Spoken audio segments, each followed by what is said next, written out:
पण महिला आरक्षण वास्तव अपेक्षा या ठीक आहे, सुरू करतो. विषयावर ऑनलाईन संवाद चर्चेचे आयोजन केले आहे.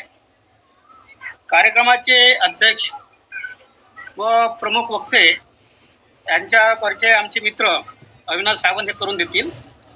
त्याचे मी थोडक्यात एक आपलं आजच्या मीटिंगचे जे महिला आरक्षणाच्या वरचे काही प्रास्ताविक आहे ते मी थोडं सादर करतो. मित्रांनो, आजचा आपला हा विषय फारच गंभीर आणि कारण या विषयांच्या अनुषंगाने देशाच्या 140 कोटी जनतेची थट्टाच करण्यात आली आहे. वास्तविक महिला आरक्षण विधेयक संसदेत बिनविरोध 2023 साली मंजूर करण्यात आले होते. असे असताना सुद्धा सत्ताधाऱ्यांनी आपल्या फायद्याकरिता महिला आरक्षणाचे सांगड डिलिमिटेशन बिलाची व घटना दुरुस्ती घालण्यात आली. ही घटना दुरुस्ती मंजूर होणार नाही हे सत्ताधारी पक्षाला माहीत असून त्यांनी डिलिमिटेशन बिल महिला आरक्षणाची जोडून आणले. डिलिमिटेशन बिल मंजूर होणे हे देशाला केव्हाच हिताचे नव्हते. मात्र महिला आरक्षणाला संपूर्ण देशाचे पाठिंबा असताना सत्ताधारी पक्ष मात्र महिला विधेयक नामंजूर केले असा आहे. हे त्यांच्या नैतिक अंधपतनाचे जे आहे दर्शक आहे. मग आपण जे महिला आरक्षणात त्यांच्या 33% का बा? आमचे म्हणणं आहे का महिला यांच्या जे लोकसंख्येच्या प्रमाणात म्हणजे 49% हे महिला आरक्षण दिलं पाहिजे. त्याच्या जे ट्रान्सजेंडर जे लोक आहेत त्यांना 1% म्हणजे 49% महिलांना आरक्षण दिलं पाहिजे असं हे आमच्या जे समता जे पीठाचे आमचे आहे वक्तव्य आम्ही ते जाहीर केलं आणि सर्वांनी ते मागणी करायला पाहिजे. 33%च का बा? तर ते 50% ते आपलं महिलांना आरक्षण मिळालं. आणि त्यात दुसरी गोष्ट म्हणजे त्यात महिलांना आरक्षण 50% आहे, पण प्रत्येक जे SC आहे, ST आहेत, OBC आहेत आणि इतर जे वर्गासाठी उपयुक्त भटक्या जाती आहेत यांचे बी ते आरक्षण एक नेमकं किती राहील त्यांचं हे त्यांनी ठरवलं पाहिजे आणि त्यांना त्यांचे अधिकार मिळालं पाहिजे. आणि मग हा जो दुसरा प्रश्न त्यांनी दिल्ली घातलेलं होतं तर त्यांनी जे लोकसभेच्या संख्या वाढवणे करणं होते. आमचं म्हणणं आहे का बाबा जे 543 जागा आहेत लोकसभेच्या त्या संख्येच्या ज्या जो आहे आकडा सध्याच्या आधारे संख्ये का तुम्ही देत नाही 33% का लागू करत नाही? कारण हा सत्ताधाऱ्यांचा मोठा खेळ आहे आणि हा त्यांना माहीत असताना सुद्धा हा सर्व आपण मांडलेला आहे. मी काही आता तेवढं आपले जे वक्ता आहेतच त्यावर पूर्ण भाष्य करणार आहेत, आपली बाजू मांडतील ते. आणि त्यानंतर मी आता अविनाश सावंत भाऊला मी त्यांच्या जे वक्त्यांचे जे परिचय आहे त्यांनी करून द्यावं असं मी त्यांना विनंती करतोय. समता चर्मनच्या वतीनं आपण जे हे केलेले आहे महिला विधेयकासंदर्भात आज ऑनलाईन चर्चासत्राचे आपण आयोजित केलेले आहे. आजच्या या चर्चासत्राच्या पहिल्या वक्त्या म्हणून MGM विद्यापीठामध्ये कार्यरत असणाऱ्या सामाजिक कार्यकर्त्या मंजुश्री लांडगे यांचं मी या सत्रामध्ये हार्दिक स्वागत करतो. मंजुश्री लांडगे यांचा परिचय द्यायचा झाल्यावर त्या आताच्या अगोदरचा औरंगाबाद सध्याचं संभाजीनगर येथील MGM विद्यापीठामध्ये 6 प्राध्यापक व PhD संशोधन मार्गदर्शक म्हणून त्या कार्यरत आहेत. त्याचप्रमाणे स्त्रीलिंग भाव व अभ्यास या विषयात त्यांनी 2013 पासून अध्ययन आणि अध्यापनाचे कार्य केलेले आहे, संशोधनाचे कार्य केलेले आहेत. ताराबाई शिंदे या स्त्री अभ्यासन केंद्र डॉक्टर बाबासाहेब आंबेडकर विद्यापीठ तसेच उत्तर महाराष्ट्र विद्यापीठ जळगाव राज्यशास्त्र विभाग डॉक्टर बाबासाहेब आंबेडकर इत्यादी याच्यामध्ये त्यांनी संशोधन आणि कार्य केलेले आहे. त्याचप्रमाणे त्यांचे रिसर्च प्रोजेक्ट वेगवेगळ्या विषयावर मराठवाड्यातील वेगवेगळ्या विषयावर त्याने रिसर्च प्रोजेक्ट तयार केलेले आहेत. विशेष म्हणजे मुलींच्या स्वच्छता ग्रहाचा अभ्यास, स्थलांतरित जनसमूहाचा लिंगभावी दृष्टिकोनातून अभ्यास हे पुस्तक त्यांचे प्रकाशित झालेले. विविध वर्तमानपत्रामध्ये त्यांनी स्तंभलेखक म्हणूनही काम केलेले आहे. तसेच दिव्य मराठीच्या मधुरिमा पुरवणी करता सलग एक वर्ष त्यांनी लिंगभाव समजून घेताना ही मालिका लिहिलेली आहे. त्याच प्रमाणात विविध वर्तमानपत्रातून वर्तमान परिस्थितीवर विशेषतः स्त्री प्रश्नाची चर्चा व लिंगभावी दृष्टिकोनातून भाष्य करणारे संशोधन केलेले आहे. बोधी हे नवीन एक त्रैमासिक निघालेले आहे. त्या बोधी नावाच्या त्रैमासिकाच्या त्या संपादक आहेत. विविध विद्यार्थी चळवळीमध्ये त्यांचा सक्रिय सहभाग राहिलेला आहे. त्याचप्रमाणे महाविद्यालयातील सामाजिक संस्था संघटना इथे त्यांनी वेगवेगळ्या प्रकारे अतिथी अध्यापनाचे कार्य केलेले आहेत. विशेषतः स्त्रीवादी सिद्धांत आणि व्यवहार लिंगभाव व संशोधन करता त्यांनी विविध महाविद्यालयामध्ये कार्यशाळा घेतलेल्या आहेत. जागतिक महिला दिनांच्या इतिहासाचा आढावा घेणारी 1 मार्च ते 9 मार्च ही 8 दिवसीय संघर्षाजल्य आवाज ही मालिका त्यांनी 90.8 FM रेडिओवर नुकतीच प्रसारित झालेली आहे. तसेच राजीव गांधी नॅशनल फेलोशिप आणि ICSR फेलोशिप ही त्यांना प्राप्त झालेली आहे. तरी मी आदरणीय मंजुश्रीताई मॅडम यांना विनंती करतो की त्याने यापुढील आपले मार्गदर्शन सर्व यांना द्यावे. खूप खूप धन्यवाद. माझा आवाज येतो आहे असं मी गृहीत धरते. सर्वांना जय भीम. समता संवाद विचारपीठ आयोजित ऑनलाईन संवाद सत्र ज्याचा विषय आहे महिला आरक्षण वास्तव आणि अपेक्षा.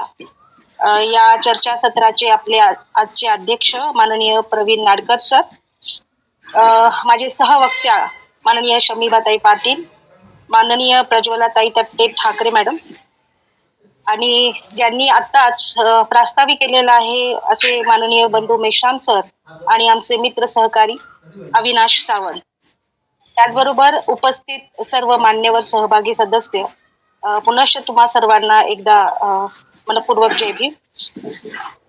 आजच्या चर्चासत्राचा जो विषय आहे महिला आरक्षण वास्तव आणि अपेक्षा, या विषयावरती जी काही वेळ मला दिलेली आहे त्या वेळेमध्ये मी 3 सूत्रामध्ये माझा विषय इथे संवादरूपी पद्धतीने ठेवण्याचा प्रयत्न करेन. सर्वात महत्वाचं म्हणजे महिला आरक्षण हे जे काही विषय आहे किंवा चर्चा आहे ही अलीकडच्या काळातली नाहीये. म्हणजे 2023 असेल किंवा 2026 असेल, या संदर्भातली ही चर्चा नाहीये. तर याचा एक दीर्घ इतिहास राहिलेला आपल्याला दिसतो की महिला आरक्षणाची चर्चा ही कधीपासून होते आहे. आणि मुळात ज्यावेळेस मी स्त्री अभ्यास या विषयाची विद्यार्थिनी आणि शिक्षक म्हणून ज्यावेळेस महिला आरक्षण किंवा महिला विधेयकाच्या संदर्भामध्ये बघते, तर भारतीय मानसिकता किंवा भारतीय समाज व्यवस्था ज्या मूल्यांवरती उभी आहे त्या मूल्यांचा जर आपण विचार केला तर आपल्याला लक्षात येते की ही जी सरंजामी वृत्ती आहे, इथली पितृसत्ताक मूल्य व्यवस्था जी आहे, इथली लिंगभावी संरचना जी आहे, ती लिंगभावी संरचना, पितृसत्ताक समाज व्यवस्था, या सर्व गोष्टी ह्या महिलांच्या संदर्भात वेगवेगळ्या आरक्षणाच्या संदर्भामधल्या ज्या काही भूमिका येत आहेत त्यामधलं जे निवडणुकीचं राजकारण करत आहेत त्या संदर्भामध्ये सुद्धा हा विषय इथे समजून घेणं मला खूप महत्वाचं वाटतं. त्याचं कारण असं आहे की ज्यावेळेस आपण स्वतंत्र राष्ट्र म्हणून उभं राहत होतो 1947 नंतर, आणि 1950 ला आपण प्रजासत्ताक राष्ट्र म्हणून उभं राहत असताना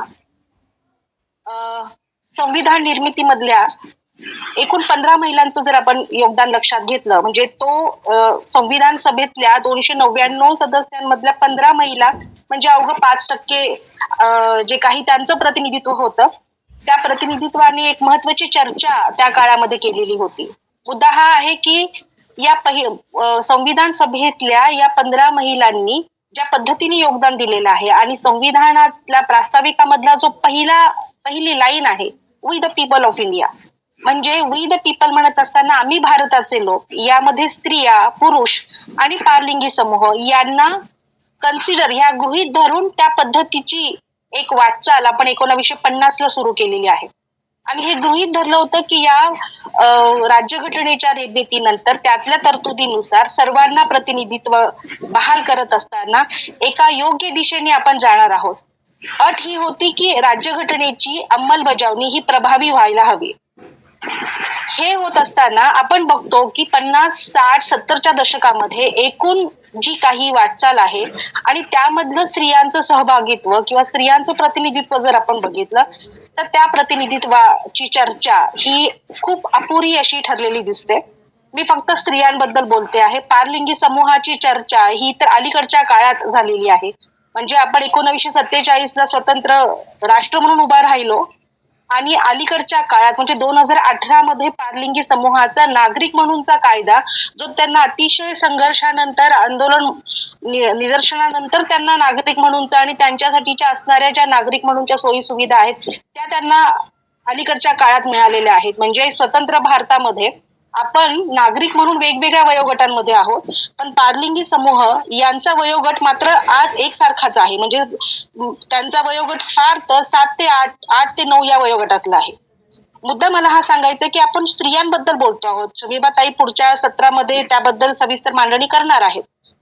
मला मुद्दा हा सांगायचा आहे की एवढा वर्षाचा काळ जो आहे 2026 2050 पासून सुरू झालेली जी काही एकूण वाटचाल आणि त्या वाटचाल मधली जी सकारात्मकता आहे त्या सकारात्मकतेला किती ठिकाणी आणि किती वेळा वेगवेगळ्या अर्थाने तडे निर्माण झालेले आहेत आणि हा जो अविश्वास किंवा ही जी इन्सिक्युरिटी असुरक्षितता ह्या सगळ्याची कारण जर आपण इथल्या भारतीय समाज व्यवस्थेमध्ये शोधली तर आपल्याला पुन्हा लिंगभावी संरचना, पितृसत्ताक, जातीय मानसिकता या सगळ्या गोष्टी पुन्हा पुन्हा नव्याने समोर आलेल्या दिसतात. नवीन प्रश्न वेगवेगळ्या पद्धतीने समोर आलेले दिसतात. मुद्दा हा आहे की आरक्षणाची चर्चा ही अलीकडच्या काळातली नाही हे मला इथे आवर्जून सांगायचं आहे. मग हे सगळं बघत असताना 2018-19 ला एक मुद्दा इथे 1970-80च्या दशकामध्ये आपण बोलत होतो. 70-80च्या दशकामध्ये असं काय घडलं की एक महिलांच्या प्रतिनिधित्वाची किंवा महिलांच्या सहभागाची चर्चा ही पुढे आलेली दिसते.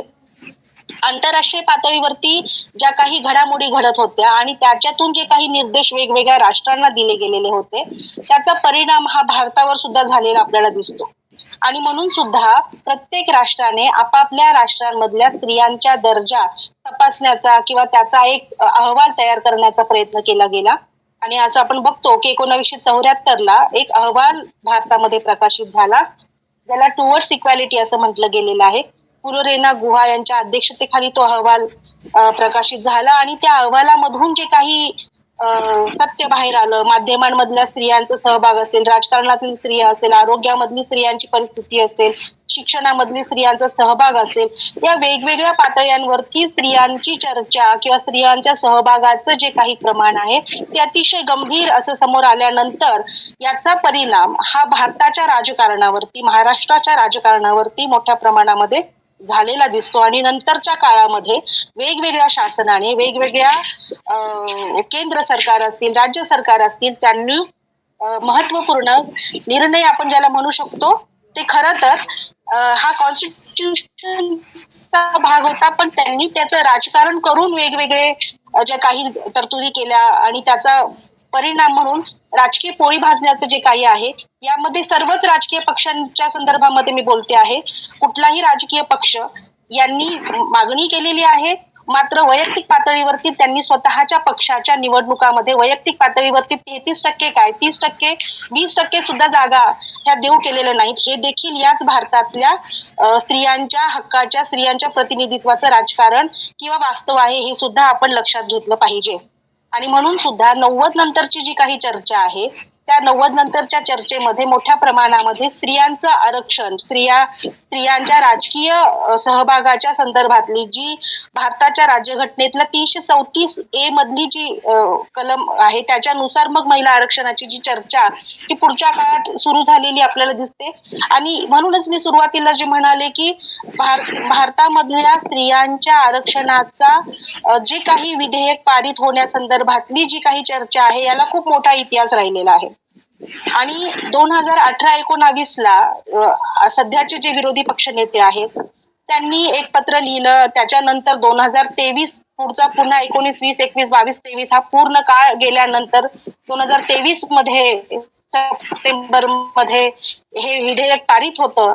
आणि हे पारित झाल्यानंतर ज्या अटी घातल्या गेलेल्या आहेत हे सुद्धा बघणं गरजेचं आहे. मुळात त्या अटी गरजेच्या आहेत का, तर त्या राज्यघटनेच्या नुसार त्या गरजेच्या आहेत.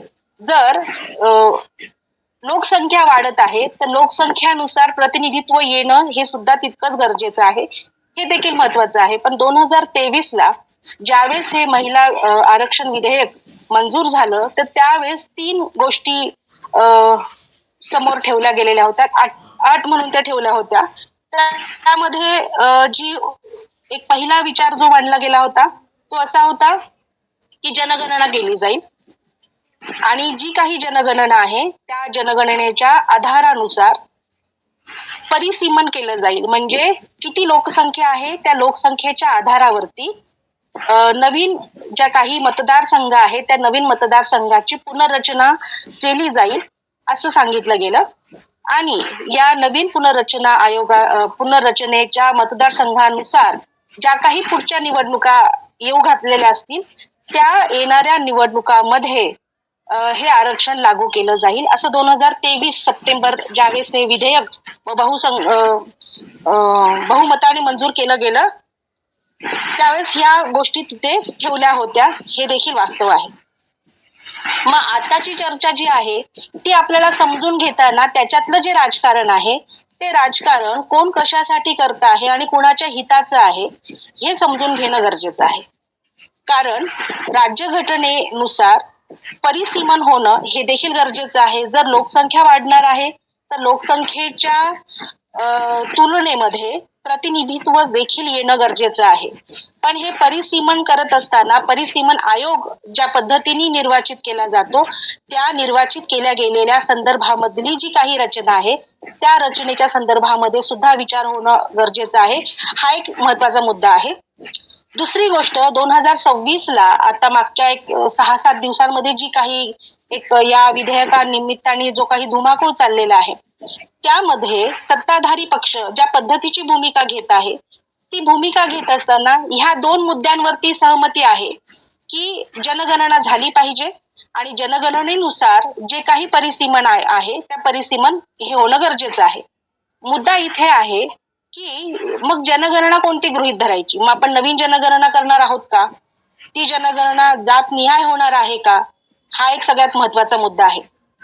केंद्र शासनाने याबद्दलची कोणतीही ठोस अशी माहिती किंवा भूमिका घेतलेली आपल्याला दिसत नाही. त्यांनी 2011चा जो सेन्सस आहे तो सेन्सस गृहीत धरून परिसीमन केला जाईल अशा पद्धतीची भूमिका घेतली. इथे सुद्धा आपल्याला एका अर्थाचं जे राजकारण सत्ताधारी पक्ष करत आहे त्या सत्ताधारी पक्षाच्या राजकारणाला व्यवस्थितपणाने समजून घेण्याची गरज आहे. ज्या पद्धतीचं सत्ताधारी पक्ष एका अर्थाने दोन्ही अर्थाने राजकारण करत आहे कारण त्यांनाही माहिती आहे की विरोधी पक्ष किंवा भारतातली जनता ही बुद्ध आहे. त्यांना कळत आहे काय पद्धतीचं राजकारण सुरू होणार आहे. नामंजूर होणार आहे हे त्यांना गृहीत आहे. पण दोन्ही अर्थाने आपल्या फायद्यात कसा होईल या पद्धतीचं जे षडयंत्र राखलं गेलेलं आहे हे सुद्धा पितृसत्ताक आहे. म्हणजे सुरुवातीला आपण जे म्हणालेलो आहोत की एकूणच स्त्रियांचं प्रतिनिधित्वाच्या संदर्भामधल्या ज्या पक्षांनी ज्या राजकारण्यांनी भूमिका घेतल्या त्या पितृसत्ताक राहिलेल्या आहेत. त्यांना स्वतःचं राजकारण मोठं करायचं आहे. त्यांना स्त्रियांचं प्रतिनिधित्व द्यायचं नाहीये. आणि जर त्यांना खऱ्या अर्थाने स्त्रियांचं प्रतिनिधित्व द्यायचं असेल तर त्या सत्ताधाऱ्यांनी सांगितलं असतं की जी सध्याची लोकसंख्या सध्याचं जे काही 543 ही संख्या आहे त्या 543 मध्ये 1/3 आपण देऊ राजकीय आरक्षण.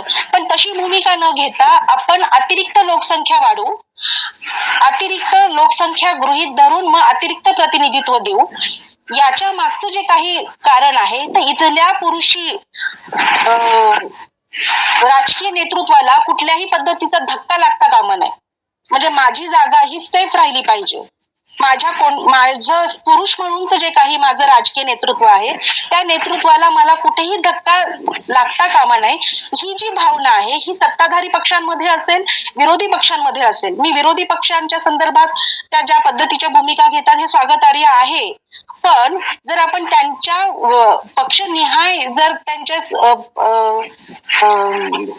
सीट जे त्यांनी बहाल देऊ केलेले आहेत, तिकीट वाटप जे केलेलं आहे त्यांचं जर आपण आकडा बघितला, मागच्या 5-10 वर्षांचा आकडे आपण काढून बघू शकतो. पण जर सध्याचं आपण बघितलं तर त्याच्यामध्ये सुद्धा स्त्रियांचं जे काही प्रतिनिधित्व आहे ते 15 पेक्षा जास्त नाहीये. मग हे सगळं जे होत आहे या सगळ्याच्या संदर्भामधलं जे काही एकूण स्त्रियांच्या सहभागाच्या प्रतिनिधित्वाच्या राजकारणामध्ये जे काही एकूण पितृसत्ता पॉलिटिक्स केलं जात आहे ते पॉलिटिक्स उघड करत असताना आपल्याला हे लक्षात येतं की त्यांना राजकारण पुढे त्यांचं करायचं आहे. त्यांच्या सत्तेच्या ज्या महत्वाकांक्षी योजना आहेत त्या सत्तेच्या महत्वाकांक्षी योजना पुढे नेटाने रेटायच्या आहेत. कारण येऊ घातलेल्या 2029 ची जी काही निवडणूक आहे त्या निवडणुकीचं पायाभरणी करण्याचं काम हे महिला विधेयकाच्या आडून होताना आपल्याला दिसत आहे. तर ही 2026 ला या पद्धतीने चर्चा होत आहे ही सुद्धा खूप सकारात्मक बाब आहे. एक नागरिक म्हणून आपण ज्या पद्धतीने ह्या चर्चा करतो आहोत, समजून घेण्याचा प्रयत्न करतो आहोत, ही खूप सकारात्मक बाब आहे. कारण या अतिमहत्वाकांक्षी राजकारणाला कुठंतरी चपराक देणं आज काळाची गरज आहे. दुसरं असं आहे की एकूण जो काही उत्तरेचा आणि दक्षिणेचा जो काही वाद हा पूर्वीपासून राहिलेला आहे त्यामध्ये आपण असं बघतो की उत्तरेकडची जी लोकसंख्या आहे तुलनेने दक्षिणेकडची जी लोकसंख्या आहे त्या लोकसंख्येमध्ये तफावत आपल्याला दिसते. आणि म्हणून सुद्धा दक्षिणेकडच्या राज्यांना जे काही वाटतं आहे की आपलं प्रतिनिधित्व कमी पडणार आहे तर त्या प्रतिनिधित्वाच्या संदर्भामध्ये सुद्धा दक्षिणेमधून जी काही वाटाघाटी नाही पण ज्या पद्धतीचे व्हॉइसेस येत आहेत ते सुद्धा खूप महत्वाचे आहेत असं मला वाटतं.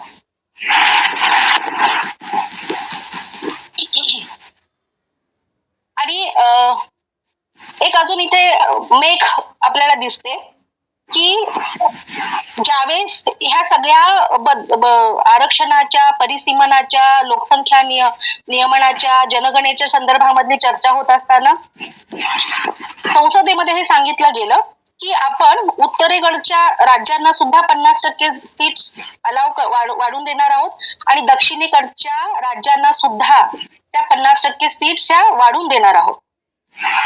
पण हे तोंडी म्हणत असताना त्याबद्दलचं विधेयकामध्ये कुठलीही ठोस जी काही ठोस जे काही लिखित पद्धतीचं जे काही कारवाई होणं गरजेची आहे ती कारवाई झालेली नाही. आणि म्हणून सुद्धा विरोधी पक्षनेत्यांनी या पद्धतीची भूमिका ही जी घेतलेली आहे ती अतिशय स्वागतार्ह आहे. कारण ती लोकशाही, भारतातल्या लोकशाहीला एका अर्थाने जिवंत ठेवणारी ती भूमिका आहे. त्याचं कारण असं आहे की राज्यघटनेच्या नुसार जर परिसीमन आयोग वेगवेगळ्या राज्यांचं जर पुनर्गठन करत असेल, वेगवेगळ्या मतदारसंघाचं पुनर्निर्मिती जर करत असेल तर त्याला कोणत्याही कोर्टामध्ये, सुप्रीम कोर्टामध्ये दाद मागता येत नाही. त्यांचा तो अंतिम निर्णय राहत असतो. हे वास्तव आहे. आता पुन्हा प्रश्न असा आहे की ह्या परिसीमन आयोगामधले सदस्य कोण असणार आहेत?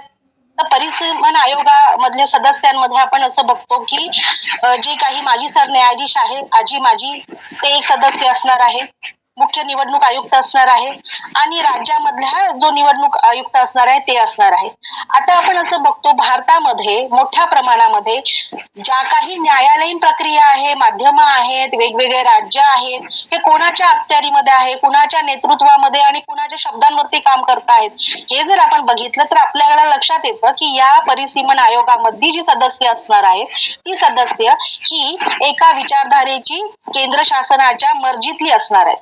आणि जर मग केंद्र शासनाच्या मर्जीतली ही जी परिसीमन आयोग जर असणार आहे तर त्यांना पाहिजे त्या पद्धतीने ते राज्याचं एकूण लोकसंख्येच्या आधारावरती जी 2011 ची लोकसंख्या जनगणना म्हणत आहेत त्याच्या आधारावरती ते परिसीमन करतील. ज्या परिसीमनाला आपण कोणत्याही पद्धतीने आव्हान देऊ शकणार नाही राज्यघटनेप्रमाणे. आणि मग ही खऱ्या अर्थाने लोकशाहीची गळचेपी आहे. हे सुद्धा भारतातल्या विरोधी पक्षनेत्यांनी नागरिकांनी ओळखलेला आहे. आणि म्हणून सुद्धा 2026च्या काळामध्ये आज जी काही चर्चा होते आहे ती अतिशय महत्वाची आहे. आपले मुद्दे नेटाने मांडत राहणं आणि त्याच्या सोबत स्टिक राहून आपल्या अपेक्षा काय आहेत हे सांगत राहणं फार गरजेचं आहे. कारण 2011 मधली जी काही भारतामध्ये आपण जेव्हा विचार करतो तेव्हा भारतामधल्या या एकूण विचारामध्ये आपण बघतो की प्रतिनिधित्व भारतामध्ये हे लोकसंख्येच्या आधारावरती ठरतं. कुणाची लोकसंख्या किती त्या लोकसंख्येच्या आधारावरती त्या समूहाचं प्रतिनिधित्व असणार आहे. आणि जर 2011चं प्रतिनिधित्व 2011ची जर लोकसंख्या आपण गृहीत धरून प्रतिनिधित्व देणार असतो तर इथे मोठ्या प्रमाणामध्ये घोड नाही याच्यामध्ये मोठ्या प्रमाणामध्ये राजकारण होण्याची दाट शक्यता आहे. आणि ह्या दाट शक्यतेला आव्हान देण्यासाठी सुद्धा या पद्धतीची जी काही चर्चा ही लोकसभेमध्ये झालेली आहे, वेगवेगळ्या विरोधी पक्ष नेत्यांनी जी भूमिका घेतलेली आहे ती भूमिका ही अतिशय महत्वाची आहे. त्याच्यातले बारकावे समजून घेणं हे फार गरजेचं आहे. सर्वसामान्य जनतेला सुद्धा, राजकारण्यांना सुद्धा आणि सामाजिक कार्यकर्त्यांना सुद्धा आणि सामाजिक संशोधक जे आहेत त्यांना सुद्धा. याचं कारण असं आहे की कोण आपले ते कल्याण बॅनर्जी टीएमसीचे त्यांनी तामिळनाडू मधले कनिमोझी यांनी ज्या काही पद्धतीचे मुद्दे, प्रियंका गांधी असतील यांनी ज्या पद्धतीचे मुद्दे उपस्थित केलेले आहेत त्या मुद्द्यांकडे लक्ष देणं गरजेचं आहे. जर खरोखर मोदी असं म्हणत आहेत, या राष्ट्राचे प्रधानमंत्री असं म्हणत आहेत की आम्हाला कोणत्याही परिस्थितीमध्ये महिलांना आरक्षण देऊ करायचं आहे, अर्थात त्याच्या मागचं सुद्धा त्यांचं महत्वाकांक्षी योजना आहे की कुणाच्या काळात कुणी इनिशिएटिव्ह घेऊन केलं आणि ऐतिहासिक ती नोंद कुणाच्या नावाने कशी झाली पाहिजे हा त्यांचा वेगळा अजेंडा आहे. मुद्दा हा आहे की ज्यावेळेस ते अशा पद्धतीची मांडणी करत आहेत तर त्यावेळेस जर त्यांना खरंच स्त्रियांच्या संदर्भामधल्या नेतृत्वाची एक गरज किंवा भागीदारी महत्वाची जर वाटत आहे तर 543 मधल्या जे काही नेतृत्व आहे स्त्रियांचं त्यामध्ये 33% रिझर्वेशन देऊ करायला काय हरकत आहे? ते होऊ शकत नाही याच्यासाठी कारण पुरुषांच्या नेतृत्वाला कुठल्याही पद्धतीने धक्का लागता कामा नये. आणि जर नेतृत्व महिलांना द्यायचंच आहे तर त्यांच्यासाठीच्या नवीन जागा निर्माण झाल्या पाहिजे. आणि त्या नवीन जागा निर्माण होत असताना जे पिढ्यानुपिढ्या चालत आलेलं घराणेशाही असेल, पुरुषांचं नेतृत्व असेल ते मात्र अबाधित झालं पाहिजे. या संदर्भामधले कल्याण बॅनर्जी असेल, कनिमोझी असेल यांनी अतिशय महत्वाचे प्रश्न या एकूण चर्चामध्ये उपस्थित केलेले आपल्याला दिसतात आणि हे मुद्दे नेटाने लावून धरणं ही सुद्धा आज महत्वाची गोष्ट आहे. एकूण या महिला आरक्षणाच्या संदर्भामध्ये 33% आकडा का आला, कसा आला, कुठून आला हा मुद्दा आहे. 1/3 आहे मान्य. त्या 1/3 मधून 33% महिला येतील. त्या 33%चं जनरल मधून सुद्धा ज्या स्त्रिया येतील ह्या आकडा कमी जास्त प्रमाणामध्ये 40 पर्यंत जाईल अशी आपण काय म्हणतात त्याला सकारात्मक बाजू गृहीत धरूया की होऊ शकेल. पण ज्यावेळेस आपण असं म्हणतो की महिलांचं जे काही सहभागित्व आहे किंवा महिलांचं अर्ध आकाश ज्याला म्हटलं गेलेलं आहे स्त्री पुरुष म्हणूनच, तर त्या अर्ध्या आकाशामध्ये महिलांच्या 50% जागांच्या संदर्भामध्ये ही चर्चा कधी येणार आहे? म्हणजे आज 21व्या शतकाच्या 3ऱ्या दशकामध्ये आपण आहोत आणि आजही आपण 1/3 आणि त्या 1/3 मध्ये सुद्धा वेगवेगळ्या ज्या काही अटी, वेगवेगळे नियम त्या सगळ्या गोष्टी लागू करून मेन मुद्दा बाजूला ठेवून त्याच्या वतीने दुसरं राजकारण करण्याचे जे काही पितृसत्ताक घाट घालत आहोत तो पितृसत्ताक राजकारणाला चपराक आपण कधी देणार आहोत? हा खरा तर एक महत्वाचा प्रश्न आहे. स्त्रियांच्या प्रतिनिधित्वासाठी इतक्या मोठ्या प्रमाणामधलं घाणेरडं राजकारण जे अलीकडच्या काळामध्ये सुरू आहे त्या राजकारणामध्ये जे आमचे पारलिंगी समूह आहे जे अवघ्या 8 ते 9 वर्षाची त्यांचं वयोगट आहे त्यांच्या प्रतिनिधित्वाची चर्चा आपण कधी करणार आहोत? त्यांना सुद्धा बरोबरीने आपण आरक्षणाच्या संदर्भामध्ये त्यांची तर जनगणना झालेली नाहीये. मग त्यांची जनगणना होऊन त्यांच्यासाठीचे वेगवेगळे कल्याणकारी योजना असेल, त्यांचं नागरिक म्हणूनच त्यांचं जे काही एकूण असणं आहे त्याच्या संदर्भामध्ये आपण कधी बोलणार आहोत? ही खरं तर आज खूप निकडीची बाब झालेली आहे. त्याबद्दल आपण चर्चा करणं, त्याबद्दलची निवेदनं देणं, त्याबद्दलचा पाठपुरावा करत राहणं ही खूप मोठी गोष्ट आहे. मगाशी मी जो मुद्दा म्हणत होते त्याची आकडेवारी मला इथे देऊन मी थांबेल, नंतर पुढचे वक्ते बोलतील. एक आकडेवारी जी मी म्हणाले होते मगाशी की कुठल्याही राजकीय पक्षाने आतापर्यंत 15 ते 20% वर त्यांनी स्त्रियांचं प्रतिनिधित्व दिलेलं नाहीये. म्हणजे जे विरोधी पक्ष पण मागणी करता आहेत त्यांच्या पक्षामधले सुद्धा बघितले तर स्त्रियांचं प्रतिनिधित्व तेवढंच समाधानकारक नाहीये. एक स्त्री अभ्यासाची विद्यार्थिनी म्हणून मी या विषयाकडे असं पाहते. बीजेपीचं जर आपण बघितलं सध्याचं त्यांचं स्त्रियांचं प्रतिनिधित्व जे आहे ते आहे 12.19% लोकसभेमधलं, राज्यसभेमधलं 16.98%. तुलनेने जे कल्याण बॅनर्जी जे बोलतायत टीएमसीचे त्यांच्या पक्षाचं जर बघितलं तर लोकसभेमध्ये 39.85%, 39.85% आणि राज्यसभेमध्ये 46.18%.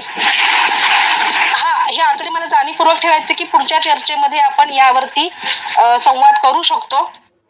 आणि एकूणच जे काही स्त्रियांच्या नावाने, स्त्रियांच्या सहभागाच्या नावाने चाललेलं जे काही एकूण राजकीय हे जे काही पितृसत्ताक षडयंत्र आहे ते पितृसत्ताक षडयंत्र समजून घेण्यासाठी आपण सज्ज व्हायला पाहिजे या अपेक्षेसह मी इथे थांबते. मला आपण इथे बोलण्याची संधी दिली त्याबद्दल मी सर्व आयोजकांचे, मार्गदर्शक उत्तम जहागीरदार सर, बंडू मेश्राम सर या सर्वांचे, माझ्या सहकारी वक्त्या तट्टे मॅडम असतील, शमीबाताई असेल यांचे मी आभार मानते आणि सर्वांची रजा घेते. काही याच्याबद्दल प्रश्न समजा असेल दुसऱ्या वक्ते येईपर्यंत तर मी अजून एक 10-15 मिनिटं थांबणार आहे, तर आपण चर्चा करू शकतो. ओके, हा प्रश्न नाही तर ही भूमिका आंबेडकराइट्स आणि डाव्यांनी या संदर्भात काय घ्यायची आहे या प्रश्नावर खल व्हायला हवा आहे. कारण 33%ला काही रॅशनल नाही हे आपण म्हटलंच आहे. स्त्रियांची पॉप्युलेशन 49% आहे, तर ते तेवढं अलाव करायला हवं आहे. आणि स्त्रियांना सक्षम करण्यासाठी हा जो निवडणुकीचा बाजार आहे त्यातून काहीतरी कायदेशीर तरतूद व्हायला पाहिजे. 95 लाखाचा MP साठी इलेक्शन एक्सपेन्सेस इलेक्शन कमिशन मान्य करतं. सर्वसाधारण माणसं आणि विशेषतः स्त्रिया ज्या समाजाच्या दुर्बल घटकामधून येतात त्यांनी या लोकशाहीच्या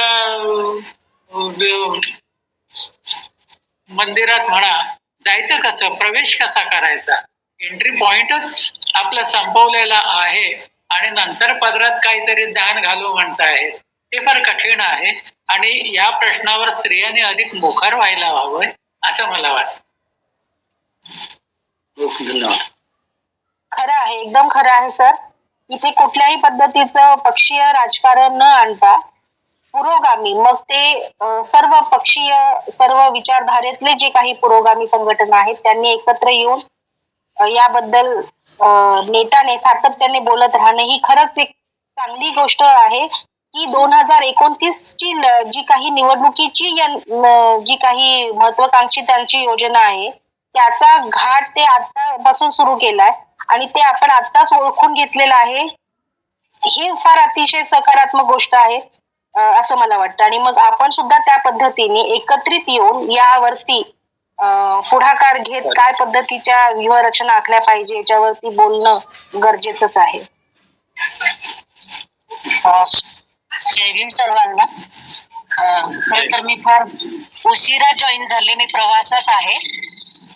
डॉक्टर मंजुश्री लांडगे यांनी छान मांडणी केलेली आहे. सरांनी आता जे काही मुद्दा उपस्थित केला आहे की तळागाळातील स्त्रियांना राजकीय प्रतिनिधित्व मिळालं पाहिजे, तर मला असं वाटतं की आपण जे आहे की हा रेटा धरला पाहिजे की जर तळागाळातील स्त्रिया आपल्या राजकारणामध्ये यायच्या असतील तर जातनिहाय जनगणना करणे हे फार महत्वाचं आहे. आणि जातनिहाय जनगणना केल्याच्या तर मग जातीनुसार त्या आरक्षणाअंतर्गत महिलांना आरक्षण मागणं हा मुद्दा आपण रेटला पाहिजे. म्हणजे मला असं वाटतं की मग ते तळागाळातल्या स्त्रिया सुद्धा त्या राजकारणामध्ये येतील. नाहीतर आपण नुसतंच स्त्रियांना रिझर्वेशन पाहिजे, 33% रिझर्वेशनाचा सर्वसामान्यपणे की रेटा धरलाय की रिझर्वेशन हवंय, स्त्रियांना रिझर्वेशन हवंय, तर एक याच्यामध्ये हा धोका असू शकतो की आपण बघतोय की वारसा हक्कानं आलेल्या स्त्रिया आणि आपण सर्वांनाच माहिती आहे की भारतीय समाज व्यवस्था ही जाती व्यवस्थेवर आधारलेली आहे. त्याच्यामुळे राजकारणांमध्ये कोण अधिक प्रभावशाली स्त्रिया येतात, कोण येत आहेत हे पाहणं गरजेचं आहे. आणि जर आपल्याला तळागाळातील स्त्रियांना जर राजकारणात आणायचं असेल तर आपण हा मुद्दा रेटला पाहिजे की जात निहाय आधी जनगणना केली पाहिजे आणि आरक्षणाअंतर्गत आरक्षण असलं पाहिजे, ज्याची म्हणजे माननीय काशीरामजी हे राजकारणाच्या बाबतीमध्ये बोलतायत, जिसकी जितनी संख्या भारी उसकी उतनी भागीदारी. म्हणजे आपण या उक्तीप्रमाणे केलं तर मला असं वाटतं की ते साध्य होऊ शकेल. म्हणजे मी माझं एक मत मांडलंय. धन्यवाद.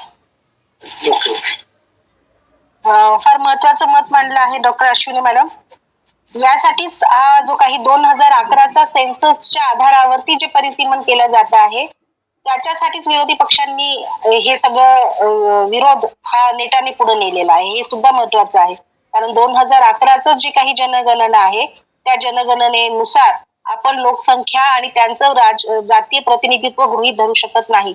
मुख्यतः ओबीसीचं जे प्रतिनिधी हे ओबीसीच्या प्रतिनिधित्वाच्या संदर्भामध्ये सुद्धा एक मोठं राजकारण या निमित्ताने होत आहे. हे सुद्धा आपण समजून घेणं गरजेचं आहे.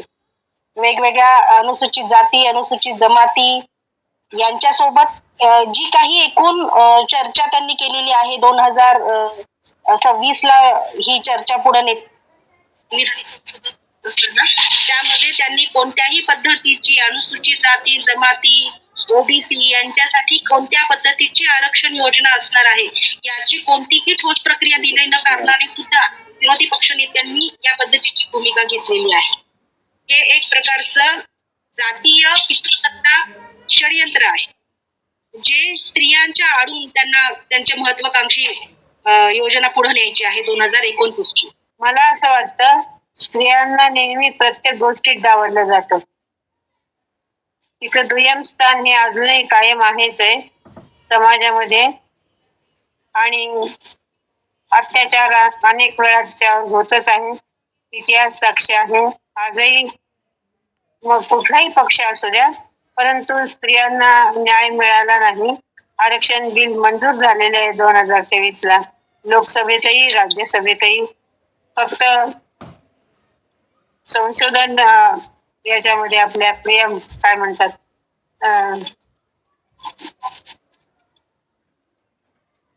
आपलं जे भारताचं संविधानामध्ये संशोधन फक्त बाकी होतं पुनर्रचनेसाठी. तर त्याच्यावरून एवढा वादंग झाला की आता आपल्याला 2029लाही मिळतं की नाही अशा प्रकारचं स्वातंत्र्य होतं. म्हणजे आरक्षण मिळतं की नाही याची शंका यायला लागलेली आहे. कारण जनगणना होणे आणि ते अनेक प्रकारच्या तरतुदी पूर्ण करणे अवघड वाटायला लागलं. म्हणजे 34 उजेडतं की काय असं वाटायला लागलं 2034. तर हे असे प्रलंबित होत जाणं कितपत योग्य आहे तर आपण रेटलं पाहिजे आपल्या मागण्या आणि पूर्ण देशभर जन आंदोलन झालं पाहिजे. स्त्रियांनी मोठ्या संख्येने यामध्ये भाग घेतला पाहिजे असं मला वाटतं. दबाव आणला पाहिजे सरकारवर सर्व स्त्री जातीने. धन्यवाद. मी प्रज्वला तट्टे ठाकरे.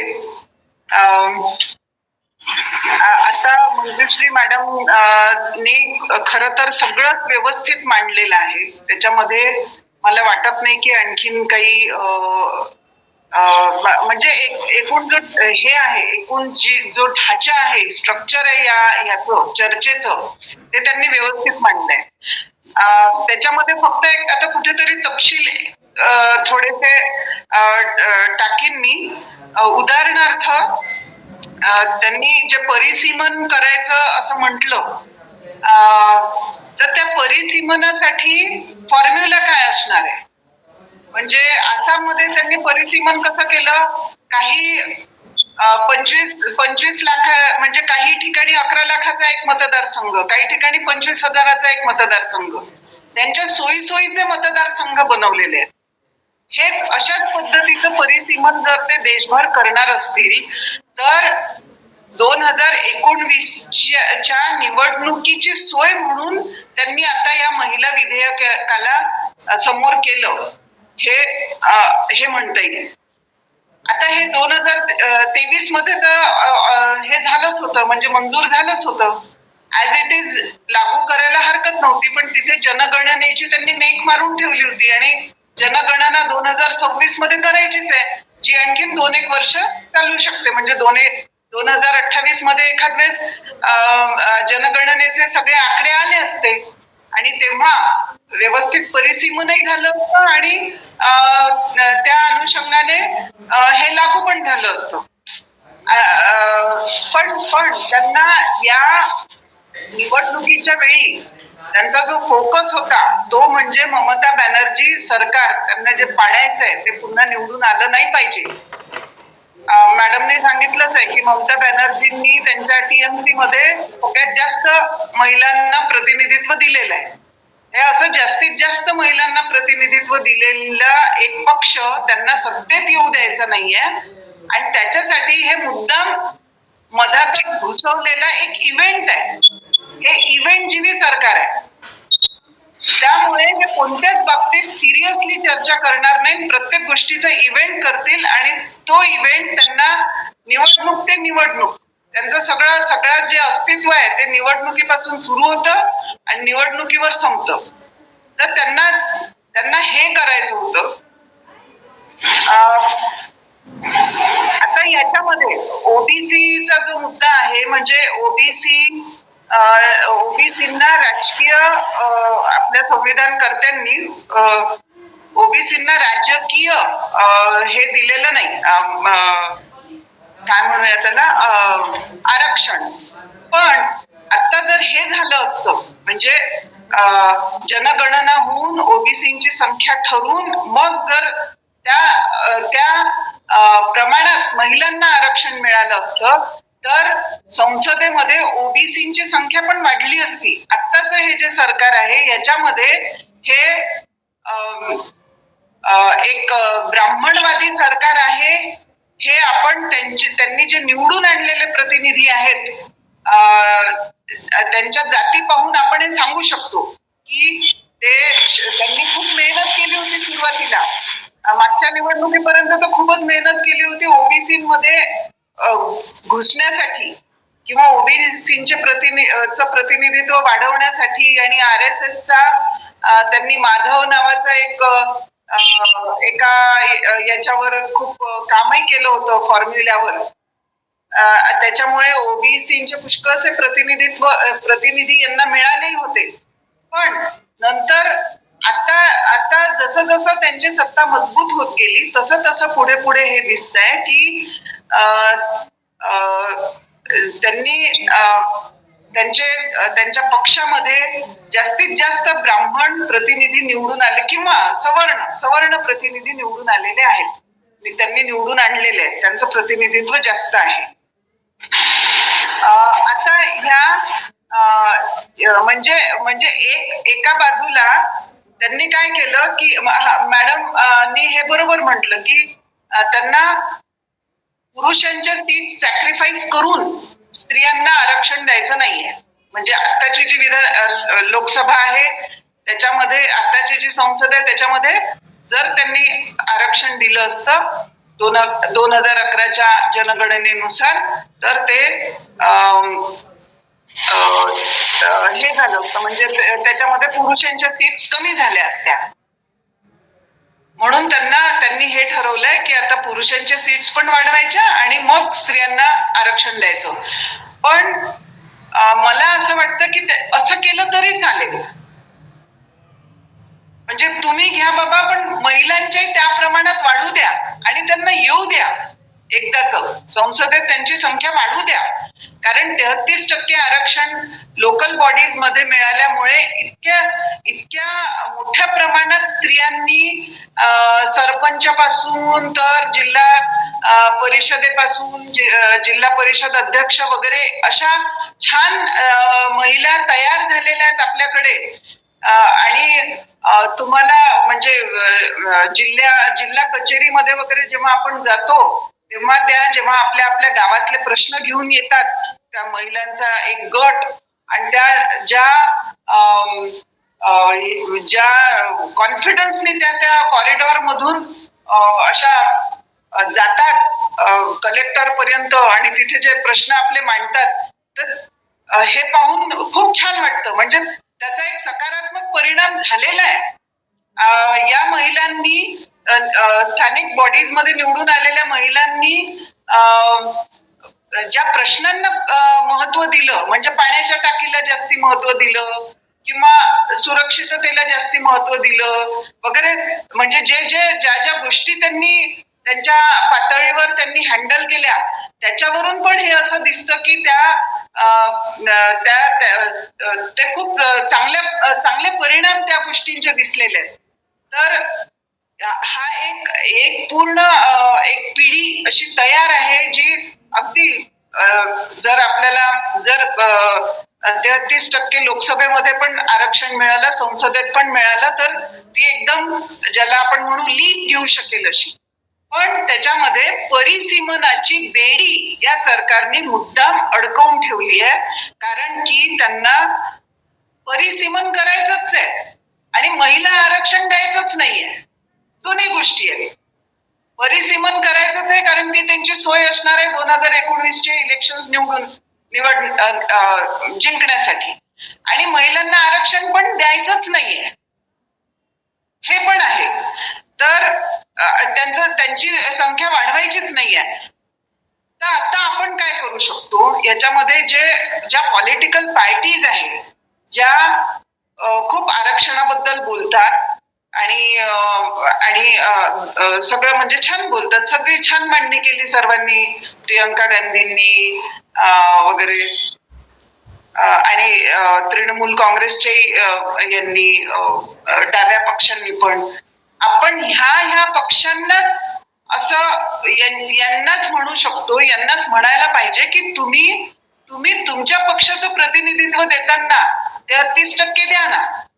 जो प्रयोग काँग्रेसनी उत्तर प्रदेशामध्ये केला होता, लडकी हूं लड सकती हूं असं, म्हणजे त्या उत्तर प्रदेशच्या ज्या निवडणुका झाल्या होत्या त्याच्यामध्ये काँग्रेस पक्षाने बऱ्यापैकी प्रतिनिधित्व महिलांना दिलं होतं, पण म्हणजे त्यावेळी त्यांना जनतेने साथ पण तशी दिली नाही. पण आपण आपल्या पातळीवर मला वाटतं लढा उभारणं आजच्या तारखेला खूप कठीण आहे. या सरकारनी सगळ्या म्हणजे संघटित होण्याच्या आणि संघर्ष करण्याचे जे आपले हक्क आहे ते अनेक पद्धतींनी कमी करून टाकलेले आहे. तर आज हे करणं खूप कठीण आहे, तरी पण करायला हवंच. पण ज्या पक्षांनी सकारात्मक भूमिका घेतलेली आहे महिला आरक्षणाबद्दल, त्यांच्यावर आपला असा दबाव असायला हवा की तुम्ही कमीत कमी जेव्हा तुमच्या लोकसभेच्या निवडणुकांमध्ये ज्या सीट्स तुम्ही डिक्लेअर कराल किंवा अन्य निवडणुकांमध्ये विधानसभांच्या वगैरे पण, तर त्याच्यामध्ये तुम्हीच स्वतः द्या ना आम्हाला 33% आरक्षण, 33% सीट्स महिलांच्या डिक्लेअर करा. तर मला वाटतं मी एवढंच बोलते. आणखीन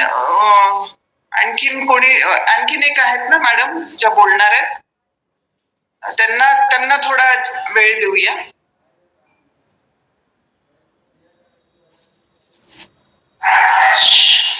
शमीभा पाटील उपस्थित आहेत का?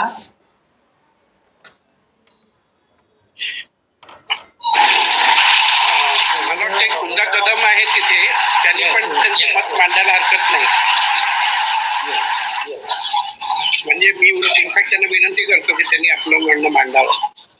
डॉक्टर कुंदा कदम.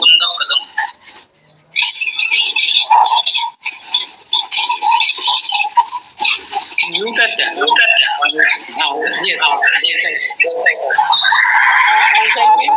सगळ्यांना जय भीम.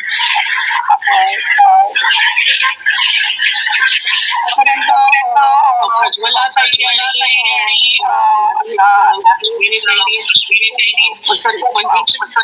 चांगली मांडणी केलेली आहे.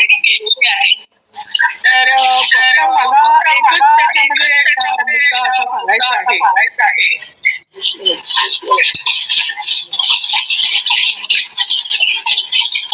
तर हॅलो अशा याच्यामध्ये मला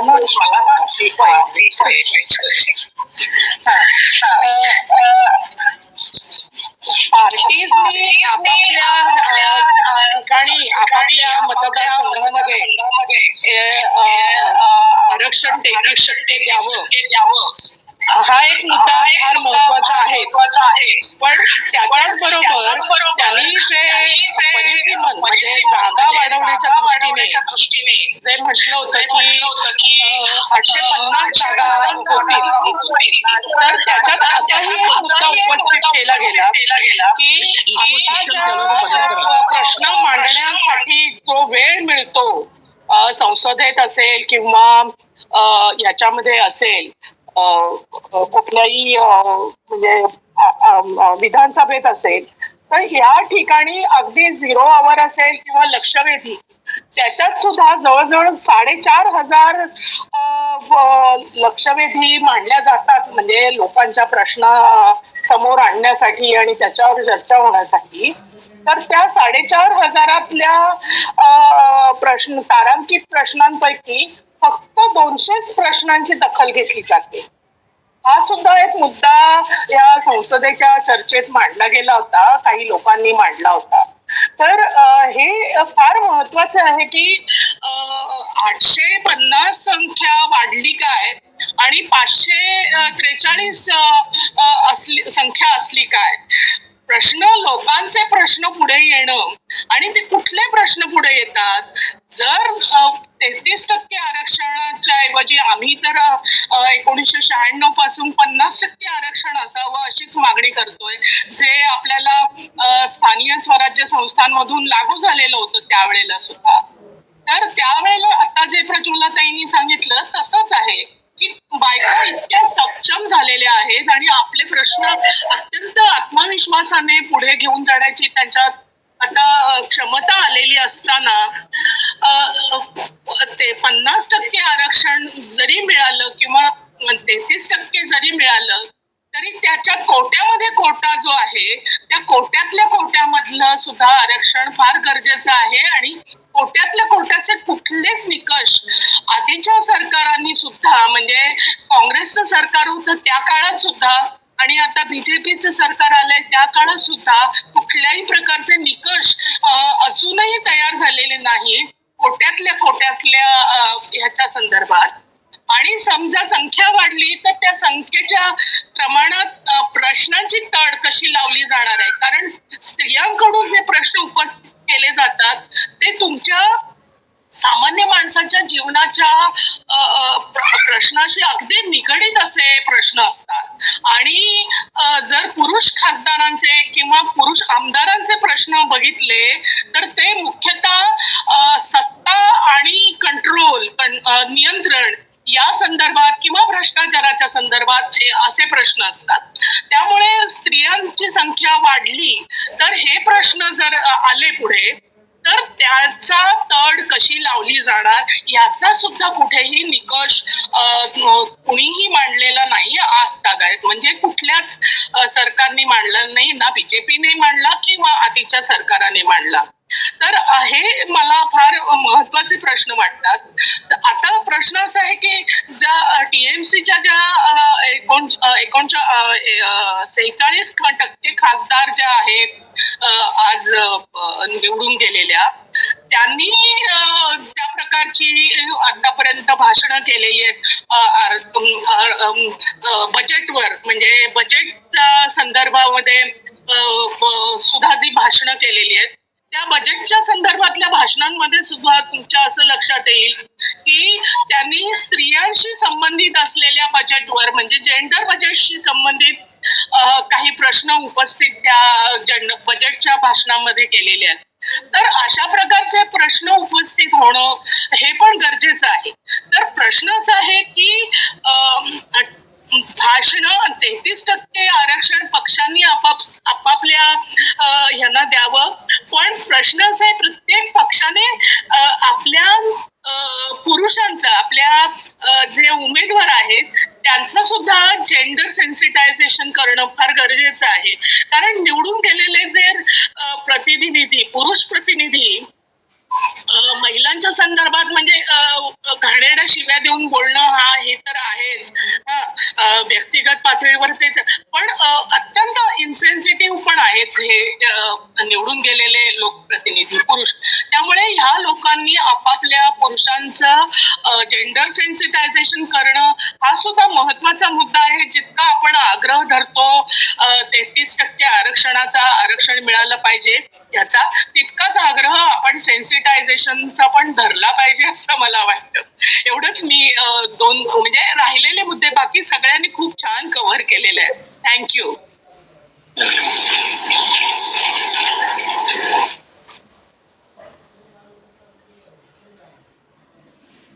शमीभा पाटील मला वाटतं नाही आहेत. नाही आहे. ओके, त्या नसतील तर त्यांच्या वतीनं मी बोलू इच्छितो अध्यक्ष महोदयांच्या परवानगी.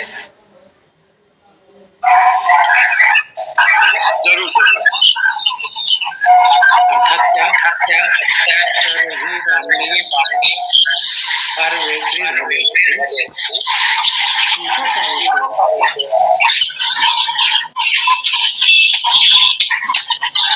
ओके, महिला ओबीसी महिलांना आणि इकोसिस्टम बंद करा आणि आवाज वाढवा. काय म्हटला?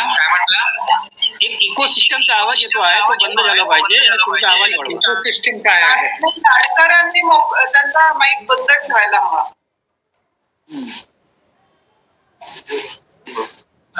मी व्हिडिओ बंद करून बोलू का?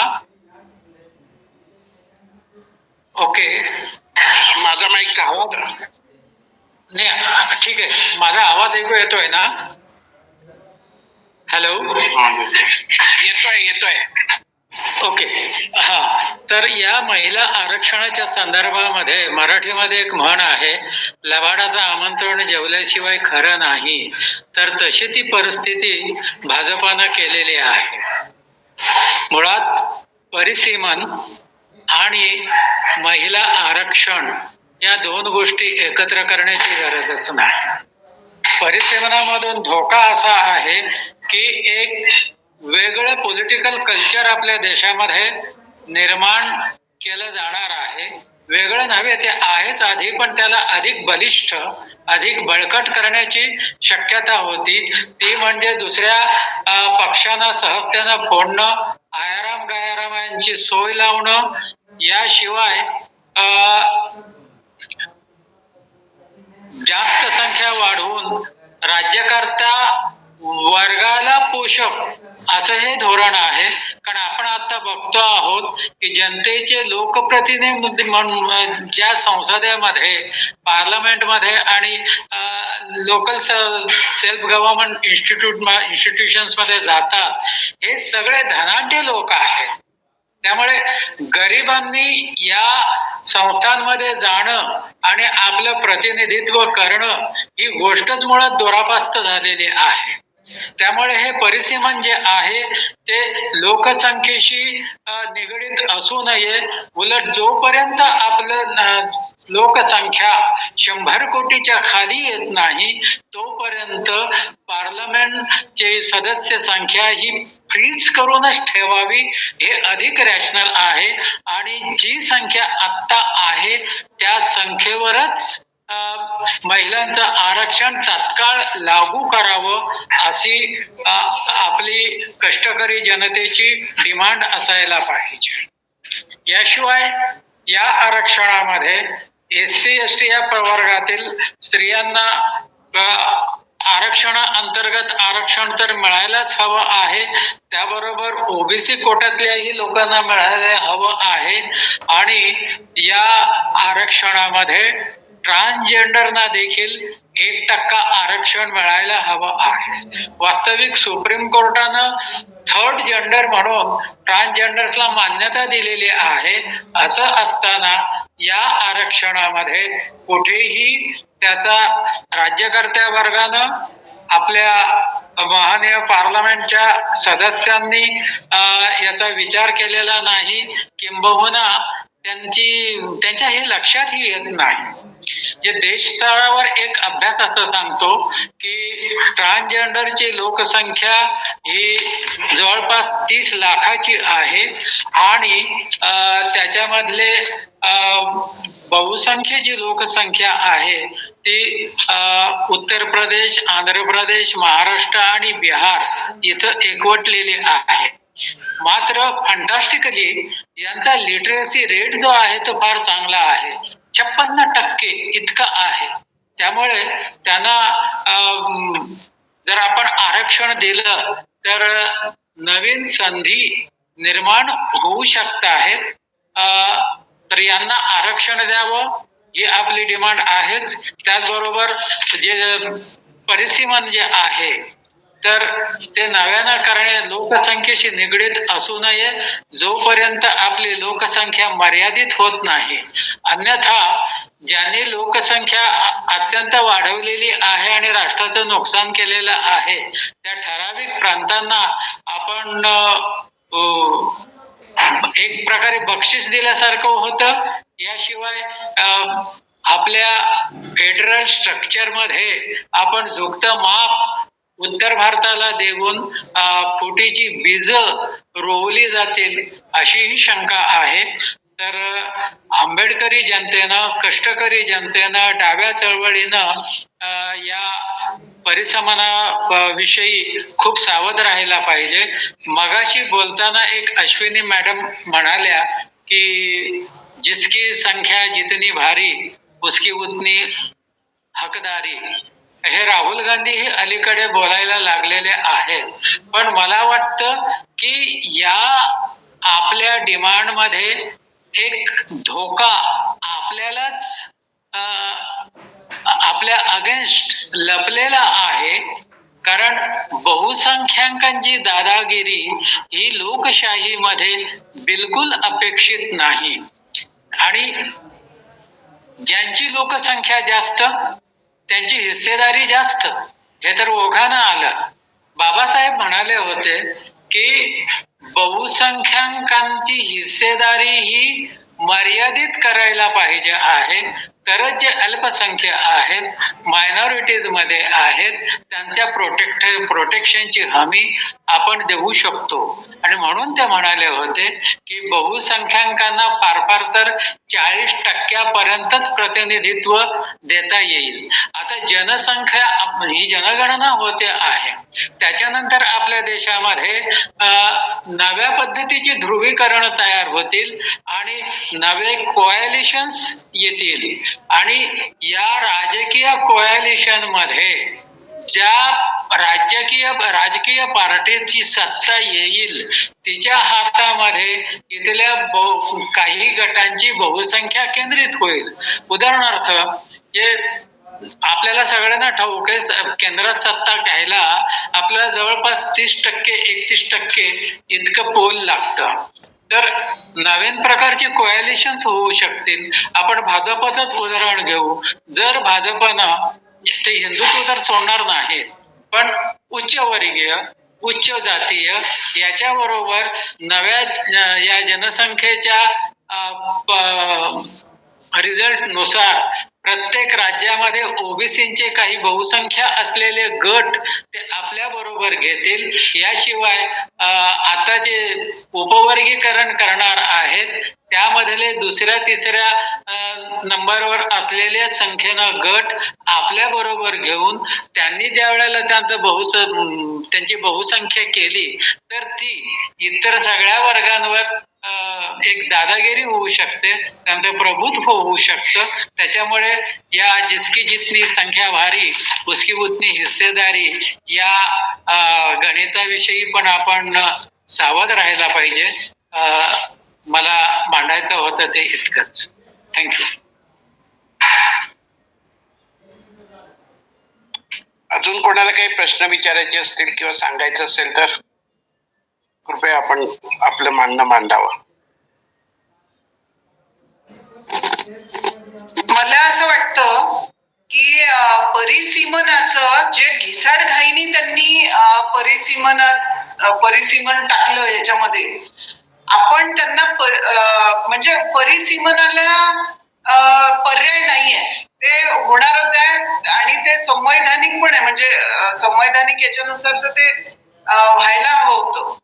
पण ते परिसीमन जे प्रगत स्टेट्स आहे ज्यांनी आपली लोकसंख्या मुद्दाम कमी केली, शिक्षण वाढवलं, एक लाईफ स्टँडर्ड त्यांच्या लोकांचं वाढवलं, म्हणजे कष्टपूर्वक ज्यांनी स्वतःला प्रगतीच्या वाट्यावर ठेवलं त्यांच्यासाठी आणि जे मागास राहिले त्यांच्यासाठी म्हणजे त्यांच्यासाठी एक काहीतरी फॉर्म्युला असा व्यवस्थित असावा असं म्हणजे आपण या सरकारला त्याच्यावरती बाध्य करायला हवं की परिसीमनामध्ये तुम्ही कोणते काय नियम लावणार आहात, काय असणार आहे त्याचा व्यवस्थित एक लेखाजोखा द्या, जेणेकरून सदर्न स्टेट्सवर हे अन्याय होणार नाही आणि त्याचा गैरफायदा गायपट्ट्यातल्या स्टेट्सला होणार नाही, त्यांच्या बळावर हे निवडून येणार नाही.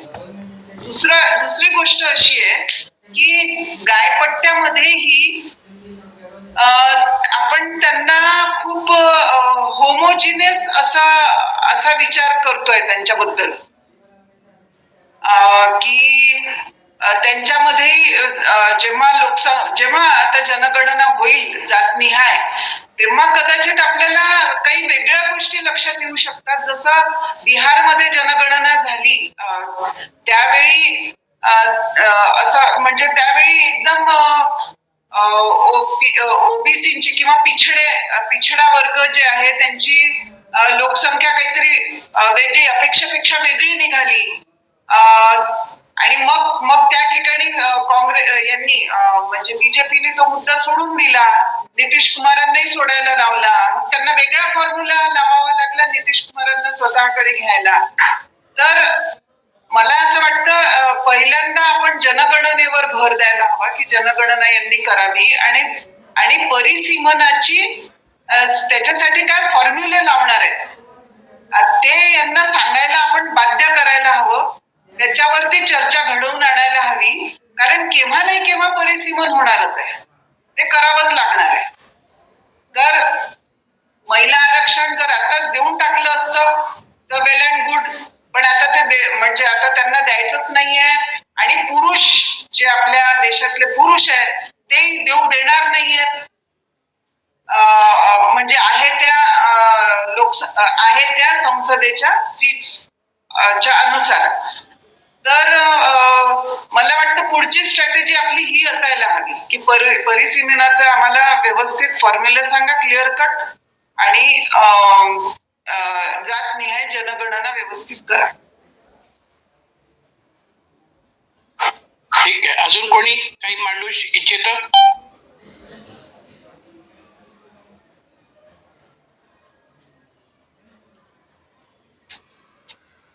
जातनिहाय जनगणनेचा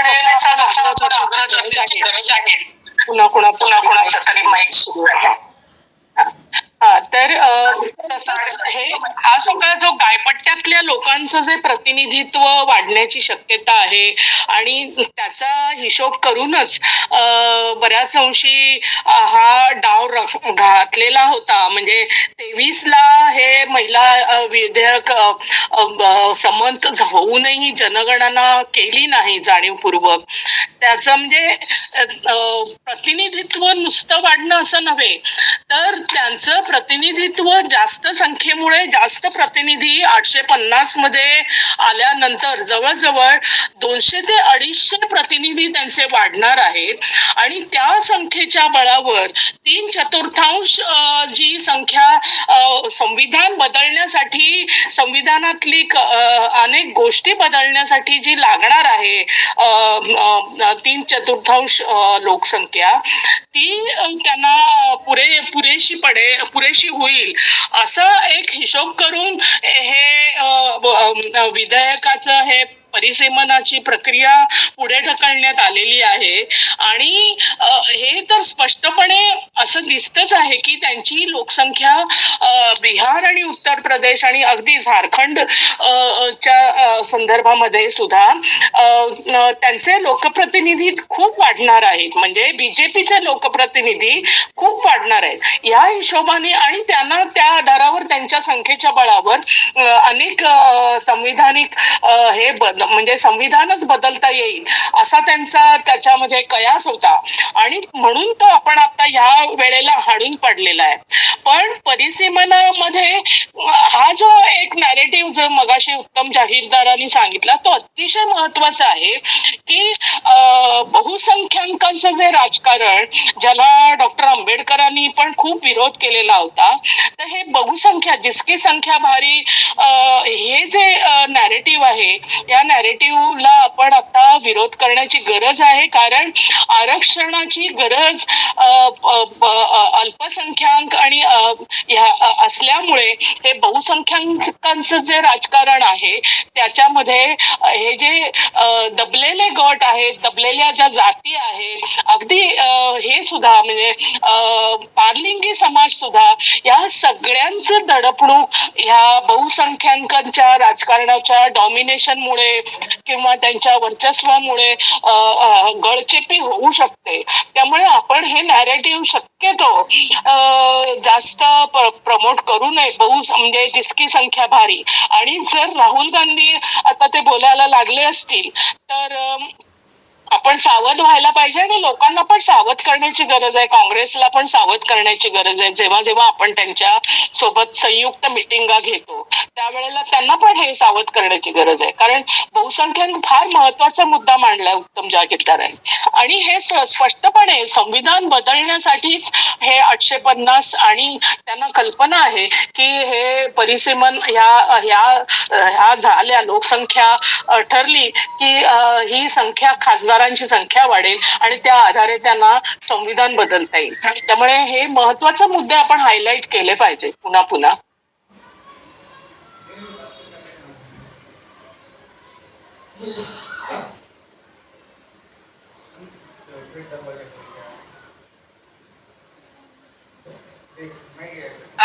एक इथे मला काय वाटतं की जेव्हा जनगणना होईल तेव्हा कदाचित असं होऊ शकतं की गायपट्ट्यात पण काहीतरी वेगळी संख्या, वेगळ्या जातींची वेगळी संख्या निघेल. म्हणजे आता तपशील मी देऊ शकत नाहीये कारण मी लिहून आणलेलं नाहीये. पण जसं कुर्मींबद्दल नितीश कुमार हे कुर्मींना रिप्रेझेंट करतात बाबा म्हणून मग ते मुख्यमंत्री बनून राहिले की कुर्मी नाराज नको व्हायला. पण जेव्हा बिहारमध्ये हे झालं जनगणना सॉर्ट ऑफ, तर कुर्मींची संख्या जेवढी आधी वाटत होती तेवढी नव्हती. म्हणजे बरेचसे नेता असे असतात की जे आमची एवढी संख्या आहे असं म्हणून, माझ्या जातीची एवढी संख्या आहे असं म्हणून हे करत असतात, काय त्यांची बार्गेनिंग पॉवर वाढवत असतात. प्रत्यक्षात तशी नसते. मला असं वाटतं जनगणना झाल्यानंतर कदाचित आपल्याला एखादं वेगळं चित्र दिसेल आणि होऊ शकतं गायपट्ट्यातल्या काही जाती, काही समूह हे त्यांचे प्रश्न आणि आपले म्हणजे दक्षिणेतल्या काही यांचे प्रश्न हे कदाचित सारखे येतील किंवा मला असं वाटतं की एक पिक्चर क्लिअर जनगणना झाल्यानंतरच होईल. तर त्याच्यामुळे पहिली जी आपली हे असायला हवी ती जनगणना असायलाच हवी आणि परिसीमनाचा एखादा व्यवस्थित फॉर्म्युला ज्याच्यामध्ये जे दक्षिणेतले म्हणजे प्रगत जे स्टेट्स आहेत त्यांच्यावर अन्याय होणार नाही. म्हणजे असं म्हणूया एक हे असू शकतं की बाबा उत्तरेतला 1 तर दक्षिणेतले 2 म्हणजे दक्षिणेतल्या एका व्यक्तीची 2 अशी हे धरावी किंवा लोकसभेचा एक कॉन्स्टिट्युएन्सी हे करताना जसं त्यांनी आसाममध्ये वेगवेगळ्या संख्येच्या कॉन्स्टिट्युएन्सीज बनवलेल्या आहेत तर दक्षिणेतल्या 25,000च्या कॉन्स्टिट्युएन्सीच्या बदल्यात उत्तरेतली 1,00,000ची कॉन्स्टिट्युएन्सी बनवावी वगैरे असा काहीतरी एखादा फॉर्म्युला द्यायला त्यांना आपण बाध्य करायला हवं.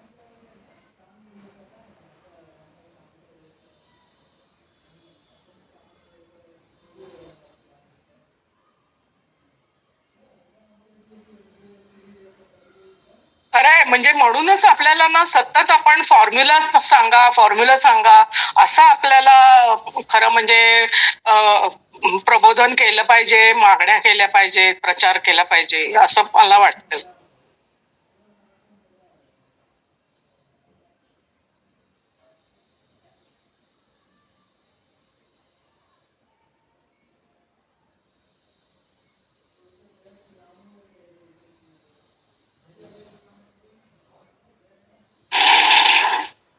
अध्यक्ष महोदय बोला की.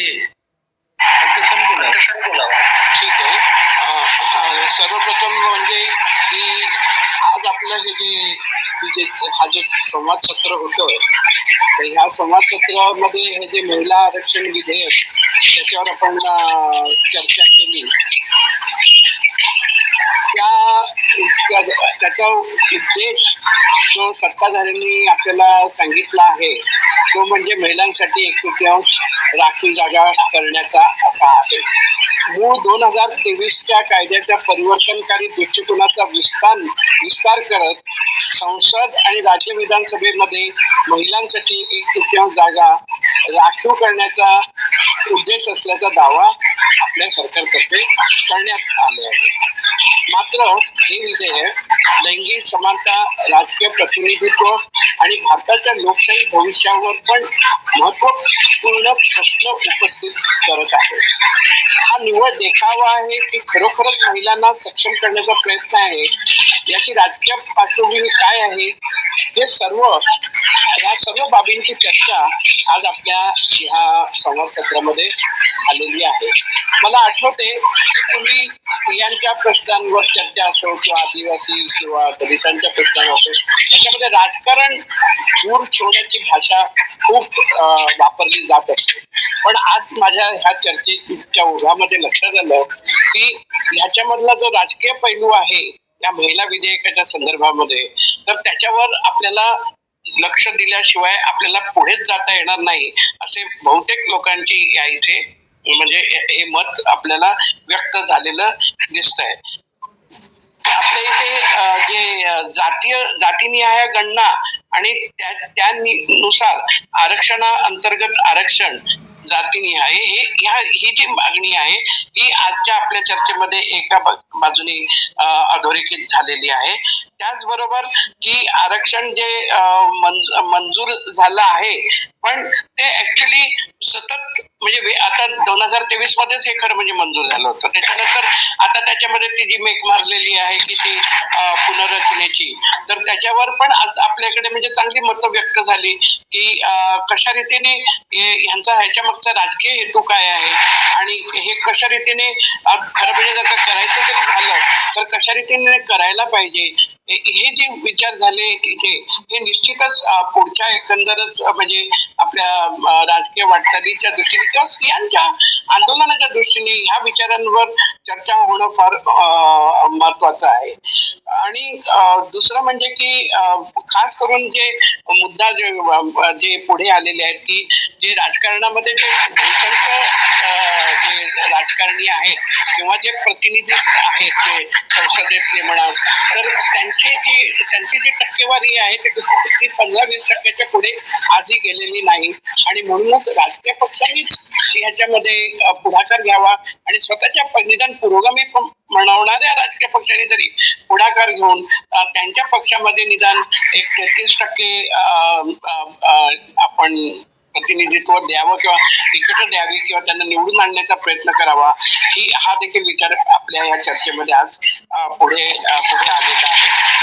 त्याचप्रमाणे पारलिंगी समाजाचा पण या इथे आपल्या इथे उल्लेख झालेला आहे. त्यांच्या संदर्भामध्ये देखील भावना व्यक्त झालेल्या आहेत आणि काही कन्सर्न व्यक्त झालेली आहे आणि त्यामध्ये ठोस मांडणी आपले कॉम्रेड उत्तम जागीरदार यांनी देखील केलेली आहे की 1% त्यांना देखील आरक्षण देण्यात यावं.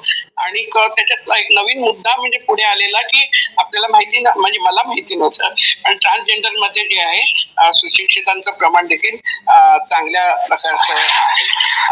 तसेच आधी सुरुवातीलाच जे डॉक्टर मंजुश्री यांनी जी मांडणी केली तर त्यांनी देखील हे मांडलेलं आहे की स्त्रियांना राजकीय पक्षांमध्ये आज 20% देखील स्थान नाही आहे.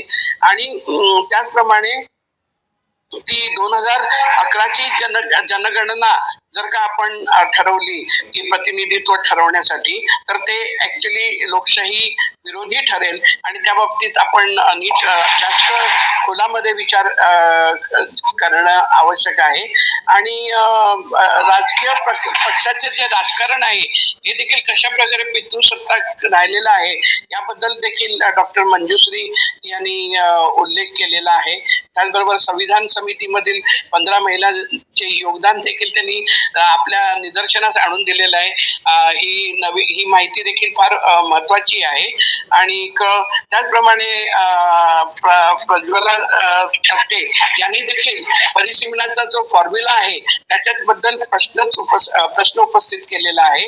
आणि मग हे सत्ताधाऱ्यांच्या सोयीसाठी असणार आहे की काय अशा प्रकारचा संशय देखील त्यांनी व्यक्त केलेला आहे. आणि ओबीसीच्या आरक्षणासंदर्भामध्ये ह्या मनुवादी सरकारची काय भूमिका आहे याचं देखील त्यांनी विश्लेषण केलेलं आहे. आणि त्याचप्रमाणे सध्या हा देखील मुद्दा पुढे आलेला आहे की खरोखरच हे जे प्रतिनिधित्व आहे याचा फरक ऍक्च्युली आपल्या लोकशाही प्रक्रियेवर पडताना दिसतो असं बऱ्याच इकडच्या वक्त्यांनी मान्य केलेलं आहे.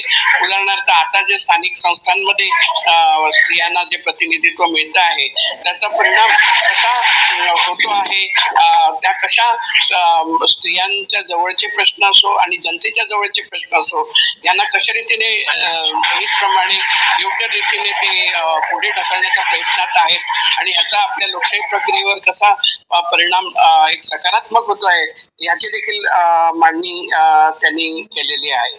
खरं म्हणजे आजचं जे हे सरकार आहे किंवा जनरली आपण हेच पाहतो आहे आजपर्यंत स्त्रियांच्या बाबतीत असो किंवा कुठल्याही आज पीडित समूह आहे त्याच्या बाबतीमध्ये जेव्हा सरकारी घोषणा जाहीर होतात किंवा योजना जाहीर होतात त्यावेळेला आपण असं बघतो की हा लढा जणू म्हणजे हे जे काही ह्या योजना ज्या जणू आहेत या जणू काही हे हक्काच्या योजना नाही आहेत.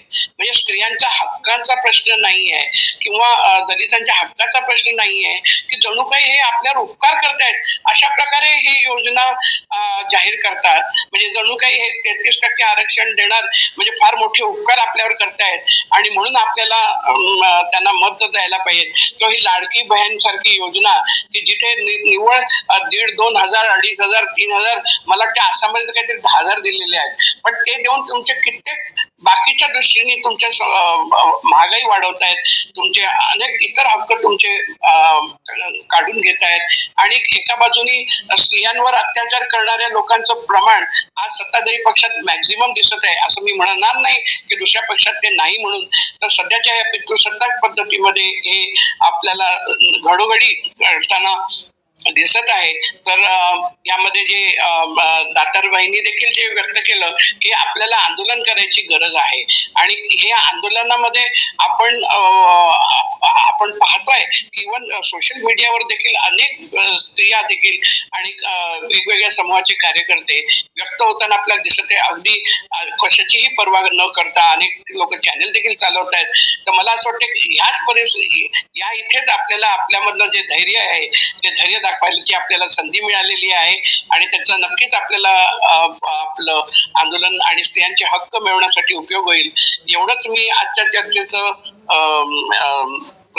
चर्चेमधला सार मांडू इच्छितो आणि एवढं बोलून मी माझं अध्यक्ष भाषण पूर्ण करतो. सर्व लोकांना, सर्व जे उपस्थित आहेत त्यांना मी धन्यवाद देतो याच्यामध्ये सामील झाल्या. यापुढे आभार प्रदर्शनाचा कार्यक्रम.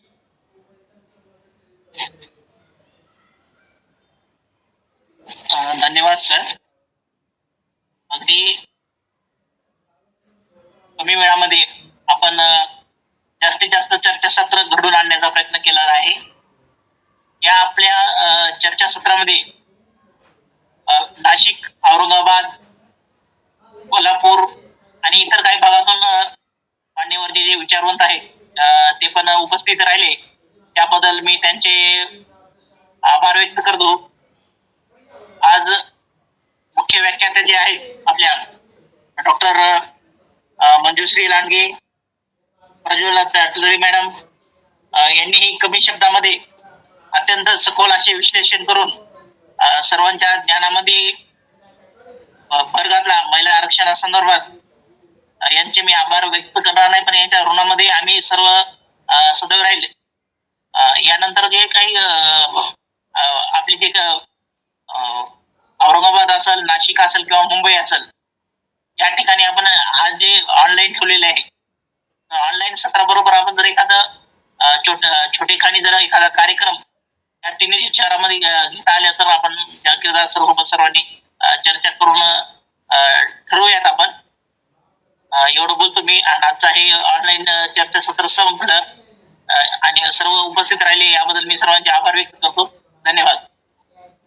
ओके ओके, ठीक आहे, धन्यवाद. नागपूरचे का लोक आहेत? नागपूर विभाग. ओके. जय भीम, लाल सलाम. जय भीम, लाल सलाम. जय भीम.